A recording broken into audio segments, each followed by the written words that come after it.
जब इस दुनिया में इंसानों का नामो निशान तक नहीं था। हर तरफ सिर्फ खामोशी थी, ना कोई जानवर ना कोई जिंदगी का निशान। उस वक्त एक दिन अल्लाह रब्बुल आलमीन ने अपने तमाम फरिश्तों को हुक्म दिया, ऐ मेरे फरिश्तों, मेरे अर्श अजीम के करीब सब इकट्ठे हो जाओ। अल्लाह रब्बुल आलमीन का हुक्म पाते ही बेशुमार फरिश्ते रोशनी की तरह चमकते हुए उस जगह हाजिर हो गए। अल्लाह ताला ने फरमाया, मैं जमीन पर अपना एक नुमाइंदा भेजना चाहता हूँ। ये सुनते ही फरिश्ते हैरान रह गए। उनकी पेशानियों पर सवालात थे और दिलों में तजस्सुस। उन्होंने अदब से अर्ज किया, ऐ हमारे परवरदिगार, क्या आप ऐसी मखलूक को जमीन पर भेजना चाहते हैं जो वहां फसाद करेगी, खून खराबा मचाएगी? हालांकि हम तो हर वक्त आपकी तस्बीह और इबादत में मशगूल रहते हैं, फिर नया खलीफा बनाने की क्या जरूरत है? उनकी बात सुनकर अल्लाह रब्बुल आलमीन ने फरमाया, ऐ मेरे फरिश्तों, मैं वो जानता हूं जो तुम नहीं जानते। कौन मेरी इबादत करेगा और कौन नाफरमानी, ये इल्म सिर्फ मेरे पास है। मैंने तुमसे मशवरा नहीं मांगा, सिर्फ बताया है। अल्लाह ताला की ये बात सुनते ही फरिश्तों के दिल कांप उठे। उन्होंने अपनी गलती महसूस की और फौरन तौबा कर ली। फिर सजदे में गिरकर अल्लाह से माफी मांग ली।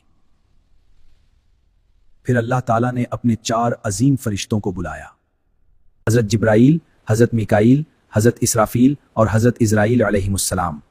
हुक्म मिलते ही वो अल्लाह रब्बुल आलमीन की बारगाह में हाजिर हुए। सबसे पहले अल्लाह ने हजरत जिब्राइल अलैहिस्सलाम को हुक्म दिया, ऐ जिब्राइल, जमीन पर जाओ और वहां से एक मुट्ठी मट्टी लेकर आओ जिससे मैं अपना खलीफा पैदा करूंगा। हजरत जिब्राइल अलैहिस्सलाम जमीन पर तशरीफ लाए और मट्टी उठाने लगे, मगर मट्टी रोने लगी, गुड़गड़ा कर बोली, ऐ जिब्राइल, मुझे कहाँ ले जा रहे हो? जिब्राइल अलैहिस्सलाम ने फरमाया, मैं तुम्हें अल्लाह के पास ले जा रहा हूँ। वो तुमसे एक ऐसी मखलूक पैदा करेंगे जो जमीन पर उनका नुमाइंदा होगी। ये सुनते ही मट्टी और ज्यादा रोने लगी और बोली, ऐ जिब्राइल, मुझे मत ले जाओ। मुझसे जिन इंसानों को पैदा किया जाएगा वो अल्लाह की नाफरमानी करेंगे। फिर जब अल्लाह का अजाब उतरेगा तो मैं भी तो उनके जिस्म में रहूंगी। वो अजाब मुझे भी झेलना पड़ेगा और अल्लाह के अजाब को सहने की ताकत मेरे पास नहीं है। मेरी तरफ से अल्लाह से माफी मांग लेना। मिट्टी की ये दर्द भरी पुकार सुनकर हजरत जिब्राइल अलैहिस्सलाम खाली हाथ वापस लौट आए और अल्लाह के दरबार में जाकर पूरी बात बयान कर दी। फिर अल्लाह ताला ने हजरत मिकाईल अलैहिस्सलाम को भेजा। वो भी जमीन पर तशरीफ लाए, मगर मट्टी ने उसी दर्द से फरियाद की और वो भी खाली हाथ लौट आए। इसी तरह हजरत इसराफील अलैहिस्सलाम भी जमीन पर तशरीफ लाए, मगर मट्टी की आवाज सुनकर उनका दिल भी पिघल गया और वो भी मट्टी उठाए बगैर लौट आए। तीनों फरिश्ते खाली हाथ वापस आ गए। आखिरकार अल्लाह रब्बुल आलमीन ने हजरत इजराइल अलैहिस्सलाम को जमीन पर भेजा। जब वो जमीन पर तशरीफ लाए तो मट्टी ने फिर वही इल्तिजा की और बोली, ऐ इजराइल, मुझे मत ले जाओ, मुझे यहीं छोड़ दो। लेकिन इजराइल अलैहिस्सलाम ने फरमाया, ऐ मट्टी, मैं तुम्हारी बात पर लौट नहीं सकता, क्योंकि मुझे अल्लाह का हुक्म मिला है और मैं अपने रब के हुक्म की खिलाफ वर्जी कभी नहीं करूंगा। ऐ इजराइल, क्योंकि तुमने मेरा हुक्म पूरा किया, मैं तुम्हें एक खास जिम्मेदारी देता हूँ, इंसानों की रूहें कब्ज करने की जिम्मेदारी। हजरत इजराइल अलैहिस्सलाम ने अर्ज किया, ए अल्लाह, जब मैं इंसानों की रूह निकालूंगा तो उनके घर वाले मुझसे नफरत करेंगे और मुझे ही इल्जाम देंगे। अल्लाह ताला ने फरमाया, तुम फिक्र मत करो, हर मौत के लिए मैं अलग अलग सबब बना दूंगा, कोई हादसे से तो कोई बढ़ापे से, लोग तुम्हें इल्जाम नहीं देंगे। ये सुनकर इजराइल अलैहिस्सलाम का दिल मुतमईन हो गया। फिर फरिश्तों ने अल्लाह के हुक्म से उस मट्टी को मक्का मुकरमा के करीब एक पहाड़ी पर रख दिया। बारिश की बूंदों से वो मट्टी भीगती रही, धूप से सूखती रही और यूं कई साल गुजर गए। आखिर अल्लाह की कुदरत से उसी मिट्टी से हजरत आदम अलैहिस्सलाम का पुतला बन गया। अल्लाह ने फरिश्तों को हुक्म दिया, इस जिस्म को जन्नत में ले जाओ। फरिश्तों ने अदब से हुक्म माना और आदम अलैहिस्सलाम के जिस्म मुबारक को उठाकर जन्नत में ले गए और फिर लंबे अरसे तक वो जिस्म वहीं पड़ा रहा, बगैर रूह के बिल्कुल बेजान। फरिश्ते उसके करीब आते और गौर से देखकर कहते, यही है वो जिस्म, यही होगा अल्लाह ताला का खलीफा जमीन पर। मगर फरिश्तों का सरदार अज़ाज़ील, जो उस वक्त तक शैतान नहीं बना था, हमेशा हंसता, तैने मारता और आदम अलैहिस्सलाम के जिस्म का मजाक उड़ाता। वो सरदार था, इसलिए कोई फरिश्ता उसे कुछ कहने की हिम्मत नहीं करता था। फिर अल्लाह रब्बुल आलमीन ने अपने चारों अजीम फरिश्तों हजरत जिब्राइल, मिकाईल, इसराफील और इजराइल अलैहिमुस्सलाम को बुलाया और फरमाया, ऐ मेरे फरिश्तों, तुम अर्श अजीम पर जाओ और वहां से आदम अलैहिस्सलाम की रूह लेकर आओ, फिर उसे उनके जिस्म में दाखिल कर दो। अल्लाह रब्बुल आलमीन का हुक्म पाते ही चारों फरिश्ते अर्श अजीम की तरफ रवाना हो गए। उन्होंने आदम अलैहिस्सलाम की मुबारक रूह को कीमती हीरे जवाहिरात से सजे खूबसूरत प्याले में रखा और अदब के साथ उनके जिस्म के पास ले आए। उस वक्त आसमान के तमाम फरिश्ते खुशी से झूम उठे, हर तरफ नूर ही नूर था। सब मिलकर उस पाक मौके में शरीक हुए। लेकिन वही अज़ाज़ील, जो बाद में इब्लीस बना, अल्लाह के इस फैसले से बिल्कुल खुश नहीं था। उसके दिल में तकब्बुर की चिंगारी सुलगने लगी थी। फिर अल्लाह ताला ने हुक्म दिया, ए आदम, अब रूह तेरे जिस्म में दाखिल हो जाए। बस उसी लम्हे आदम अलैहिस्सलाम की रूह उनके जिस्म मुबारक में दाखिल कर दी गई। जैसे ही रूह ने जिस्म को छुआ, उनके अंग अंग में जान दौड़ गई, उनकी आंखें खुली, हाथ पांव हिले और जिस्म जिंदा हो गया। ये लफ्ज सुनकर अल्लाह रब्बुल आलमीन बहुत खुश हुए। آدم علیہ السلام نے اپنی پہلی نعمت پانے پر شکر ادا کرنے کے لیے 2 رکعت نماز ادا کی۔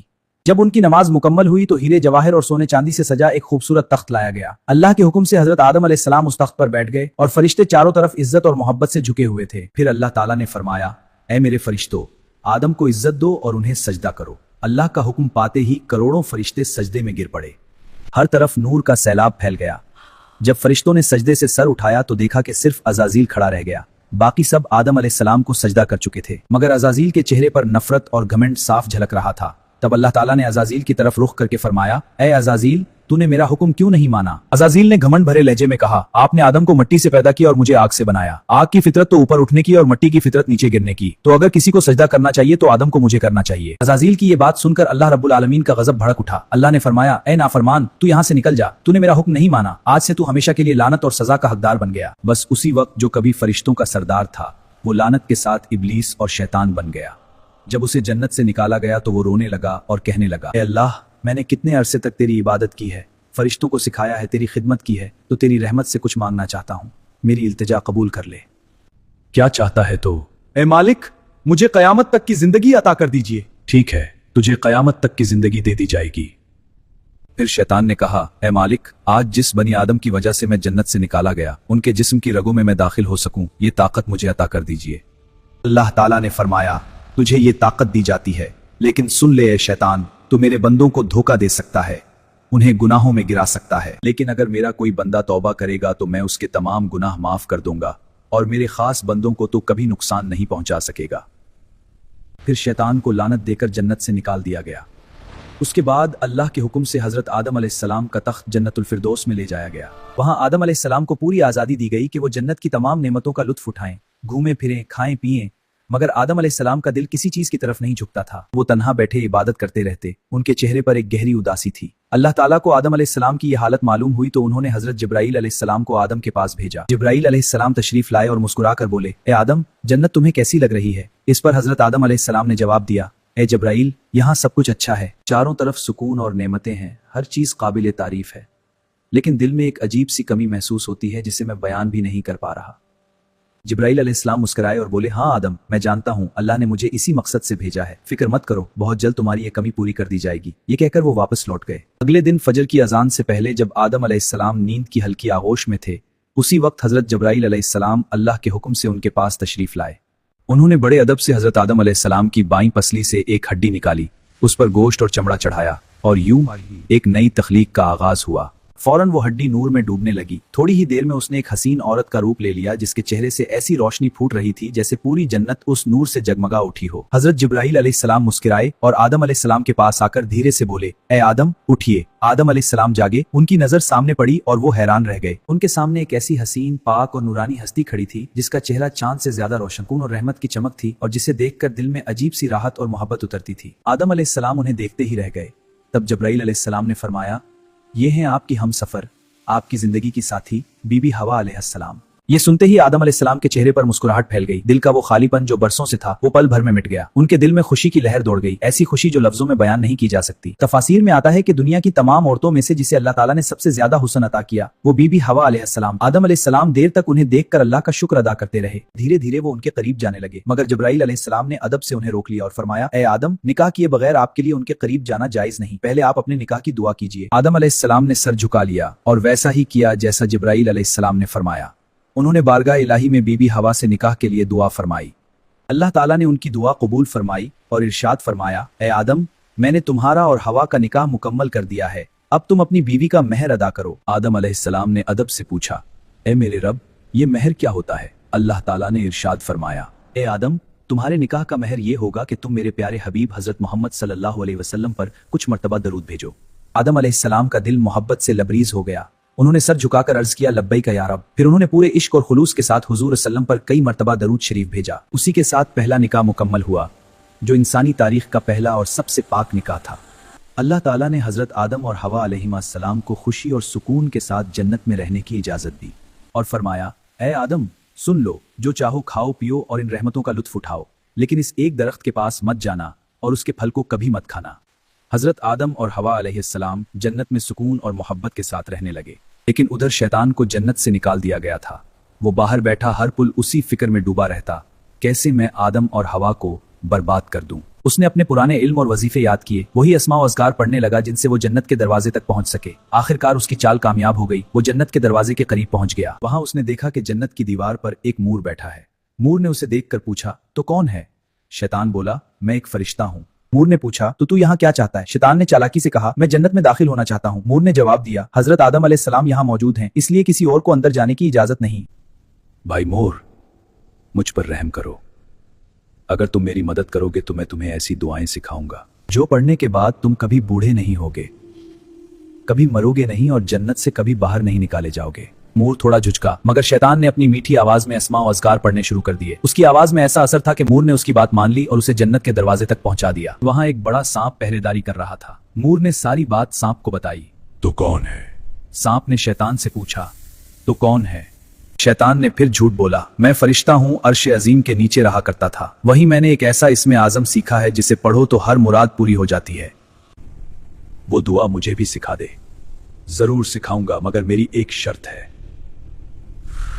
सांप ने पूछा, कौन सी शर्त? शैतान बोला, शर्त यह है कि तुम मुझे जन्नत के अंदर दाखिल करा दो। सांप ने लंबी सांस ली और कहा, आदम अलैहिस्सलाम के रहते किसी को अंदर ले जाने की इजाजत नहीं, ये मुमकिन नहीं। और यहीं से शैतान की सबसे खतरनाक चाल शुरू हुई, एक ऐसी चाल जिसने इंसानियत की कहानी का रुख बदल दिया। शैतान ने सांप की आंखों में देखते हुए चालाकी से कहा, अगर तुम चाहो तो मैं तुम्हारे मुंह के अंदर चला जाऊं, इस तरह तुम जन्नत में भी रहोगे और अल्लाह का हुक्म भी नहीं टूटेगा। सांप ने कुछ पल सोचा, फिर बोला, अगर ऐसा हो सके तो ठीक है। उसे शैतान की ये दलील पसंद आई। उसने अपना मुंह खोल दिया और शैतान उसके अंदर दाखिल हो गया। फिर शैतान ने कहा, ए सांप, अब मुझे बीबी हवा अलैहिस्सलाम के पास ले चल। सांप ने सर झुकाया और जन्नत की रहमतों के दरमियान से गुजरते हुए शैतान को अपने मुंह में लेकर वहां पहुंचते ही शैतान ने रोना और चिल्लाना शुरू कर दिया।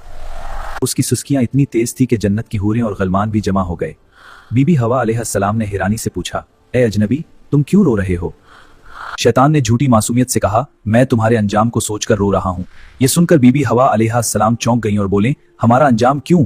क्या होने वाला है? शैतान बोला, अल्लाह ताला बहुत जल्द तुम्हें और तुम्हारे शोहर हजरत आदम अली को जन्नत से निकालकर जमीन पर भेज देंगे। मैंने ये बात अर्श अजीम पर लिखी हुई देखी है और इसी गम में रो रहा हूँ। बीबी हवा के चेहरे पर परेशानी उतर आई। उन्होंने नरमी से कहा, तुम्हारी बात सच है? ये मैं कैसे जानूं? उसने अल्लाह के नाम की कसम खाई। शैतान की इन बातों से बीबी हवा का दिल पिघल गया। उन्होंने कांपती आवाज में कहा, अगर ये सच है तो क्या जमीन पर उतारे जाने से बचने का कोई रास्ता है? कोई तरीका जिससे हम हमेशा यहीं रह सकें? मैं जरूर कबूल करूंगी, बस मुझे बताओ वो रास्ता क्या है। शैतान ने अब अपनी असली बात जाहिर की।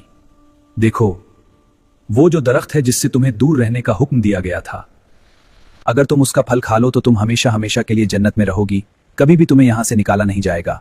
बीबी हवा के दिल में एक लम्हे को ख्याल आया, क्या सच में? फिर शैतान ने कहा, लेकिन अगर तुमने वो फल नहीं खाया तो जल्द ही तुम्हें और तुम्हारे शोहर को जमीन पर भेज दिया जाएगा, हमेशा के लिए। शैतान के ये अल्फाज बीबी हवा अलैहिस्सलाम के दिल में उतर गए। वो सोच में पड़ गईं और धीरे धीरे उस दरख्त की तरफ बढ़ने लगीं। उन्होंने दरख्त के करीब जाकर एक फल तोड़ा, थोड़ी देर उसे देखा और फिर उस फल का एक नवाला ले लिया। वो फल मीठा था, मगर जैसे ही उन्होंने खाया, जन्नत की हवाएं ठहर गईं। फिर उन्होंने उस फल का आधा हिस्सा लिया और हजरत आदम अलैहिस्सलाम के पास पहुंचकर नरमी और मोहब्बत भरे लहजे में बोले, ए आदम, आप भी इसे खा लीजिए। आदम अलैहिस्सलाम ने सादगी और मासूमियत से हवा की बात मान ली और वो फल खा लिया। बस उसी लम्हे उनके जिस्म से जन्नत के नूरानी कपड़े उतर गए। उनसे उठने वाली वो प्यारी सी खुशबू भी गायब हो गई। उनकी आंखों में शर्म, डर और पछतावे की परछाई उतर आई। दोनों को अपनी गलती का एहसास हुआ। दिल गहरे अफसोस और तौबा की कसक से भर गया। अल्लाह रब्बुल आलमीन को उनका ये अमल पसंद ना आया। फिर फरिश्तों को हुक्म हुआ, जाओ, आदम और हवा को जन्नत से नीचे उतार दो और उन्हें जमीन पर भेज दो। हुक्म पाते ही हजरत जिब्राइल अलैहिस्सलाम दूसरे फरिश्तों के साथ हाजिर हुए और उन्होंने हजरत आदम और बीबी हवा अलैहिस्सलाम को जन्नत से निकालकर जमीन पर उतार दिया। जन्नत की फजाओं में गहरा सुनाटा फैल गया। कायनात का पहला मर्द और पहली औरत अब जमीन की तरफ रवाना हो चुके थे। तो प्यारे दोस्तों, यहीं से शुरू होती है इंसान की असली कहानी, वो कहानी जिसमें इम्तिहान, तौबा, रहमत और मोहब्बत सब कुछ है। अल्लाह ताला ने हजरत आदम और हवा अलैहिस्सलाम को न सिर्फ दुनिया का पहला जोड़ा बनाया, बल्कि इंसानियत की पहली सीख भी दी, गलती हो जाए तो तौबा कर लो, क्योंकि रहमत का दरवाजा हमेशा खुला है। हजरत आदम और हवा अलैहिस्सलाम जब जमीन पर उतारे गए तो दोनों को एक दूसरे से जुदा कर दिया गया। आदम अलैहिस्सलाम सुरिंदियब नामी पहाड़ी पर और हवा अलैहिस्सलाम जद्दा के इलाके में ठहराई गईं। दोनों के दिल में सिर्फ एक ही दर्द था, अल्लाह की नाफरमानी का अफसोस। वो दिन रात रोते रहे, तौबा करते रहे और अल्लाह से रहमत की गुजारिश करते रहे। अल्लाह ने फरमाया, ए आदम, ए हवा, मैंने तुम्हें माफ कर दिया, अब तुम दोनों एक दूसरे से मिल जाओ। फिर अल्लाह के हुक्म से वो दोनों एक जगह मिले। وہ ملاقات اتنی پاک اور روحانی تھی کہ اسی سے انسانیت کی نئی شروعات ہوئی۔ کچھ وقت بعد اللہ کی رحمت سے ان کی اولادیں پیدا ہونا شروع ہوئی اور اسی طرح انسانیت کی شروعات ہوئی۔ ہر طرف زندگی، رحمت اور محبت کا سلسلہ شروع ہوا۔ یہی تھی اس سفر کی پہلی کہانی، جہاں غلطی بھی تھی، توبہ بھی تھی اور رحمت بھی۔ اللہ تعالیٰ نے دکھا دیا کہ جو بھی بندہ سچے دل سے توبہ کرتا ہے اس کے لیے رحمت کا دروازہ کبھی بند نہیں ہوتا۔ پیارے دوستو، اگر آپ کو یہ ویڈیو پسند آئی ہو تو اسے لائک کریں، اپنے دوستوں اور رشتہ داروں کے ساتھ شیئر کریں اور ہمارے چینل کو سبسکرائب کرنا نہ بھولیں۔ انشاءاللہ ہم پھر ملیں گے ایک نئی ویڈیو کے ساتھ، تب تک کے لیے اللہ حافظ۔